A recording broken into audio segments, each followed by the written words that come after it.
Salut les amis, donc à nouveau la bienvenue sur ma chaîne et bienvenue aussi aux nouveaux abonnés.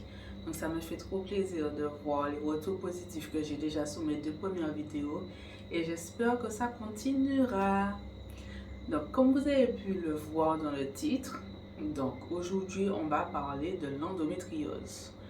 Donc je préfère déjà vous prévenir, donc les propos que je vais tenir sont assez choquants, peuvent avoir des répercussions sur les personnes très sensibles. Donc si vous savez que vous êtes trop sensible, c'est pas la peine de regarder la vidéo. Donc je vous le dis déjà. Donc la vidéo parlera de mon vécu. Donc il sera en deux parties. Donc cette première partie, je vais parler tout d'abord du commencement, comment j'ai découvert que j'étais atteinte d'endométriose, pardon, et surtout qu'est-ce qui s'est passé par la suite, surtout ça, parce que ça n'a pas été de tout repos. Donc je vous dis déjà que ce sera tendu, donc restez attentifs, écoutez bien. Et il se peut que j'utilise parfois des expressions antillaises. Donc si vous ne connaissez pas, je vais mettre en sous-titre la définition, ou si vous avez des questions, n'hésitez pas en commentaire. Donc c'est parti les amis, on commence. Alors tout d'abord, comment j'ai commencé à avoir des symptômes? On va dire dès la troisième. En fait, de base, j'ai eu mes règles vers mes 11-12 ans à peu près. Donc à cette période-là, ben, ça venait quand ça venait et je n'avais pas de douleur de règles. C'était juste un mauvais moment à passer, se dire que oh, on a des règles, on est au collège, on a peur d'avoir des odeurs, on se dit que peut-être que les autres savent qu'on a nos règles, donc on est un petit peu gêné au début, donc c'est malaisant. Donc après, je me suis habituée puisque je savais que mon corps changeait, que je devenais une femme. Donc j'ai accepté la chose jusqu'à ma troisième. Donc c'était quelque chose d'assez bizarre, ma troisième et ma première année de lycée. Parce que en fait, je faisais des malaises. Je n'avais pas de douleur spécialement, mais je m'évanouissais comme ça. Un matin, je me lève, je peux être sous la douche en train de me préparer pour aller à l'école et je tombais dans la douche. Donc ça arrive à plusieurs reprises, même pareil à l'école. Je peux être là en cours et puis tout d'un coup, je ne me sens pas bien et je fais un malaise. Donc à force tout le temps de faire des malaises, j'ai décidé d'aller voir un médecin et on m'a diagnostiqué de l'anémie.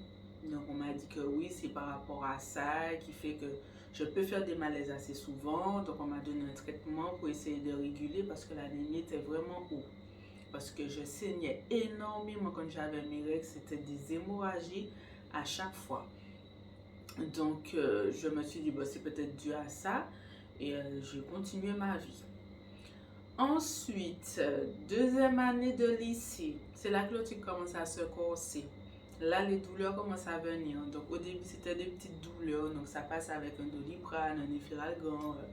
Après, j'ai vu que c'était pas suffisant. Donc, je suis montée aux anti-inflammatoires. Donc, c'était les ibuprofènes, les choses comme ça que je prenais. Et je me disais, malgré ça, je sens que ça va toujours pas. Et de là, j'avais les deux en fait. Je m'évanouissais à cause de la douleur. Donc là, c'était deux stades tout à fait différents. Donc on va dire qu'au fil des années, plus les années passaient, plus les douleurs s'empiraient et plus un symptôme se rajoutait en plus. Donc je ne comprenais toujours pas et pourtant j'étais suivie par un gynéco. Le gynéco disait qu'il n'y avait rien de spécial. À l'époque, je suivais la PME, c'est ce qu'on dit, pour les centres pour les femmes là, pour avoir la contraception, des choses comme ça. J'étais suivie par eux. Eux aussi ne trouvaient rien, donc ils m'ont donné un Tadis. Ils m'ont donné plein de médicaments pour me soulager des douleurs en me disant que ouais, ça vient peut-être de ma tête. Je me dis que bon, comme j'aurais mes règles, je stresse, donc c'est pour ça que ça déclenche des douleurs. Mais normalement, mes soi-disant douleurs fortes ne sont pas censées être aussi fortes. c'est moi qui suis trop douillette, en gros. On me le dit sans vraiment me le dire, mais c'est ce que je comprends. Donc, ce qui fait que j'ai pris sur moi, les années passent, je finis mes années de lycée et tout, toujours, chaque mois, douleur de règles. Ensuite vient la première année où je fais mon travail, c'est-à-dire que là, j'ai passé mon bac, j'ai eu mon bac et j'ai décidé tout de suite après mon bac d'aller chercher un travail. J'ai pas voulu continuer en BTS. Donc, ma première année professionnelle, j'ai trouvé dans la restauration rapide, hein, parce que c'est là qu'on trouvait plus facilement et que on n'avait pas besoin de qualifications spécifiques. Et surtout que, comment on va dire ça, on donnait des CDI. Et moi, j'en avais besoin pour passer mon permis et acheter ma voiture. Donc, ce qui fait que la première année, ça allait, j'essayais de tenir chaque douleur de règles, chaque mois, voilà, jusqu'à ce que plus les mois passaient là, je sentais que j'avais du mal à me lever. Quand j'avais mes douleurs de règles, je ne pouvais vraiment pas me déplacer. Ensuite, arrivé un troisième symptôme, les nausées. Donc, je suis arrivée à un stade où à chaque règle, j'avais les douleurs qui arrivait déjà d'ailleurs depuis la veille de mes règles, parce que j'étais ponctuelle. Tous les mois, j'avais mes règles à la même période. Donc, ce qui fait que je savais déjà à peu près quand j'allais avoir mes règles. Et pourtant, je prenais la pilule, hein. Je prenais la pilule. Mais on m'a donné toutes sortes de pilules possibles pour essayer d'atténuer mes douleurs de règles, mais ça ne fonctionnait pas. Donc, j'ai persévéré, je me suis dit, c'est pas grave. Continue à prendre tout ce qu'on va te donner, tu verras, ça va bien se passer. Donc, ma première année dans la restauration rapide, je constate que chaque mois, j'ai des nausées. Après les nausées, j'ai le palier des vomissements, c'est-à-dire que je commence à vomir dès la veille de mes règles. Donc, mes règles n'étaient même pas encore arrivées, je vomissais déjà. Et je vomissais pendant les 4 premiers jours de mes règles, non-stop, toute la journée. Je ne pouvais pas ni boire d'eau, ni manger, ni rien du tout. Je ne faisais que vomir et souffrir avec les douleurs. Je saignais comme un cochon, je ne pouvais même pas me lever du lit. Donc, ce qui veut dire que chaque mois, je commençais à déposer des arrêts maladie pendant au moins 4 ou 5 jours.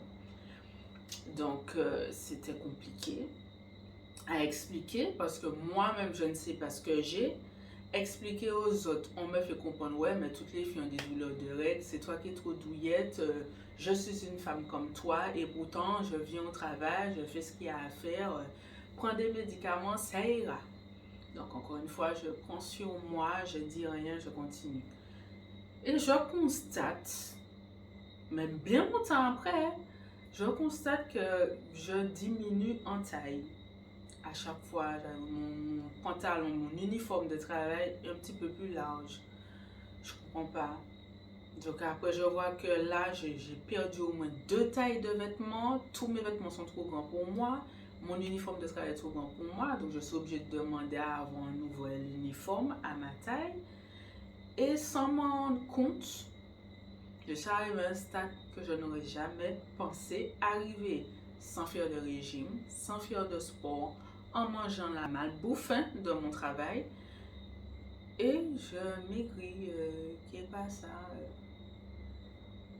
what the fuck. Donc ce qui fait que là je commence à m'inquiéter. Je me dis mais qu'est-ce qui se passe? Faire plein d'examens, j'ai vu, je ne peux même pas compter le nombre de gynécologues que j'ai vus. J'ai vu des gastrologues, médecins traitants. Ils m'ont donné toutes sortes d'examens possibles pour savoir qu'est-ce qui me donnait autant de douleur et qui fait que je perdais autant de poids. Donc j'ai fait IRM, j'ai fait examen d'aisselle, j'ai fait radio, j'ai fait échographie, j'ai fait scanner, j'ai fait coloscopie, j'ai fait fibroscopie. J'ai fait énormément d'examens. Tout, on ne voit rien du tout. Il n'y a rien dedans. On ne comprend pas pourquoi je souffre autant et je n'ai pas d'anomalie dans mes examens. Donc, ce qui fait que, à un moment donné, on m'a diagnostiqué anorexique. Donc, je me suis fait interner pendant 15 jours dans une clinique en Martinique. En tout cas, c'est une clinique d'une maison de repos qu'on va quand on a eu de gros soucis de santé pour se rétablir, ou quand on a une grosse opération, quand on est en obésité morbide, ou à l'inverse, quand on est anorexique. Donc on est suivi, on a des alimentations précises par rapport à ce qu'on a, on a un psychologue, on a des activités, on est entouré. En tout cas, c'est global. Donc ce qui fait que on me dit que ouais, ce serait bien que j'aille faire 15 jours là pour prendre du poids. J'ai dit bon, pourquoi pas, puisque j'essaie de manger normalement, tout rien à faire, je continue à perdre du poids. Donc d'ailleurs, je vais vous montrer quelques photos au fur et à mesure de la vidéo. Donc vous allez voir comment je suis devenue à cette époque. Et quand je finis par faire la pesée, on constate que j'ai perdu 20 kilos en un an, sans faire de régime, sans faire de sport, et on ne cherchant même pas à avoir un rééquilibrage alimentaire. Mais vraiment, le truc est sorti de nulle part. On a cru que il y avait un truc qui se passait, mais on ne comprenait pas quoi. Donc ils m'ont dit, ben, c'est dans ma tête, je suis presque folle, donc il faut que j'aille voir un psychologue ou un psychiatre. Donc j'ai fait comme convenu les 15 jours dans la clinique, j'ai même pas pris 500 grammes, voilà quoi. Je n'ai pas trop compris à quoi ça servait, mais bon, au moins j'ai pu me reposer, c'est déjà ça. J'ai fait des siestes. Et j'ai rencontré aussi des personnes formidables. Mais en dehors de ça, voilà. Après mes 15 jours, j'entre à la maison, la vie continue, pareil, chaque mois, règles douloureuses, jusqu'à ce que, à ce moment-là, mes règles durent 10 jours, voire 15 jours. Je saignais comme un cochon. Donc j'avais l'impression, en fait, dans mon cycle de vie, que j'avais plus mes règles que je n'avais pas. Donc je ne comprenais pas. D'un mois à un autre, parfois dans le mois, je pouvais avoir 2 fois mes règles. J'avais l'impression que ça me pompait de l'intérieur. Je ne comprenais pas. Et puis, vient un symptôme supplémentaire qui s'ajoute. Comment vous dire ce symptôme en plus? On va dire que c'est lié au côlon, à l'intestin.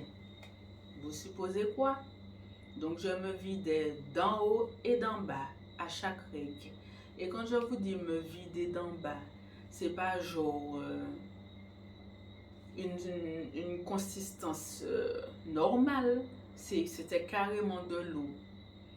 Voire au dernier stade où j'étais arrivée au point de lâcher que du sang par en bas. Et en haut, c'était la bile. Parce que je n'avais plus rien à rendre. J'étais descendue à 45 kilos parce que je n'arrivais pas à manger et que j'avais mêlé tellement souvent que j'avais pas assez de laps de temps pour reprendre les kilos que je perdais.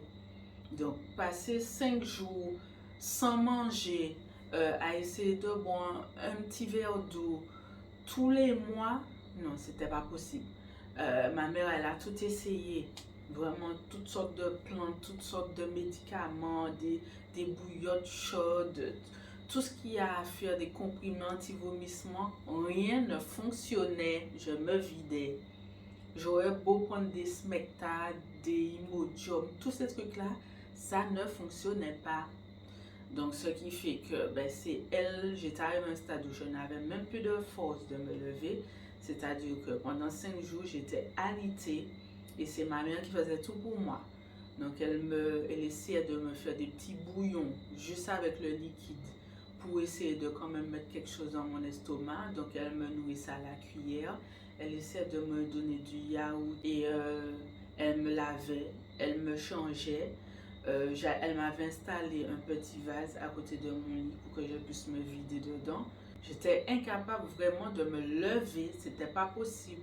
Juste essayer de me redresser, j'avais l'impression qu'une tronçonneuse traversait mon ventre. Ce qui fait que parfois, pour réussir à me lever, j'étais obligée de me rouler sous les côtés et essayer de trouver une astuce pour me lever, mais je crois que je prenais au moins 10 minutes pour essayer à me lever, pour aller m'asseoir, ne serait-ce que sur le vase qui était collé à côté de mon lit.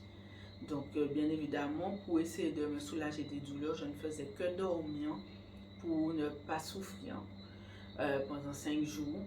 Et au fil des jours, après, je recommençais une fois que plus mes règles diminuaient, plus je retrouvais un peu de force pour réussir à me lever et faire des choses. Mais quand je me levais, j'étais voûtée. Hein. Je ne pouvais même pas marcher droite. Hein. J'étais complètement pliée. Il fallait que je m'appuie sur chaque chose en marchant pour ne pas faire un malaise. Donc vraiment, tout le monde commençait à s'inquiéter autour de moi. Et un jour, quelqu'un m'a parlé d'un gynécologue qui avait dans ma commune que je devrais peut-être aller voir. Donc, vas-y. Bien, j'ai décidé d'aller. Et quand je lui ai expliqué tous mes symptômes, ma mère était avec moi. Il m'a dit, installez-vous sur le fauteuil. Donc, je m'installe. Donc, il m'a fait un toucher vaginal. Et quand il m'a touché, il m'a dit, vous avez l'endométriose. J'ai dit, sur le coup, je ne connaissais pas. Donc, j'ai dit, ouais, c'est quoi? Donc, il m'a expliqué ce que c'est. Et il m'a dit, pour confirmer le diagnostic, allez faire une IRM en urgence. Donc, il m'a donné un contact et l'ordonnance. Donc, j'ai pu avoir un rendez-vous rapidement. Et quand j'ai fait l'IRM, ça y est, le diagnostic est posé. Vous avez l'endométriose. Donc là, j'ai flippé ma race quand j'ai regardé dans les forums. Parce que mon Dieu, les forums peuvent être positifs comme ils peuvent être négatifs. Parce que moi, depuis ce jour-là, j'ai banni les forums de ma vie. Parce que je voyais trop de choses et ça me faisait psychoter. Dans chaque chose que je ressentais, j'avais peur que ça soit le même cas qu'un tel. Or que chaque personne est différente. Chaque personne a une phase d'endométriose différente. Et nos corps réagissent différemment à l'endométriose. Donc c'est à la longue que j'ai compris ça et qui fait que j'ai réussi à arrêter de regarder ces sites-là parce que j'étais au bout de ma vie. Donc ce qui fait que quand le diagnostic a été posé, donc à ce moment-là, j'ai été voir le gynécologue de famille que ma mère, mes tantes, mes cousines ont eu comme gynéco, qui ont suivi leur grossesse, leurs accouchements, tout ça. Donc on m'a dit que ouais, comme c'est un très bon gynéco et il s'y connaît dans cette maladie, il est très réputé en Martinique pour ça, va le voir. Donc quand j'ai été le voir et il a vu les résultats, il m'a dit, en me regardant droit dans les yeux, alors là, je ne sais pas qu'est-ce qui s'est passé pour vous, mais vous êtes au dernier stade de la maladie, c'est-à-dire le stade 4, et vous avez plein d'atteintes. Donc là, il n'y a plus de temps à perdre. Vous allez devenir insuffisante rénale parce que mon rein était déjà atteint, le côlon était déjà atteint. Donc il m'a dit non. Il faut que vous partiez en France le plus vite que possible. Je remplis tous les papiers dès maintenant. J'envoie, je contacte mes confrères et vous partez en France pour vous faire opérer.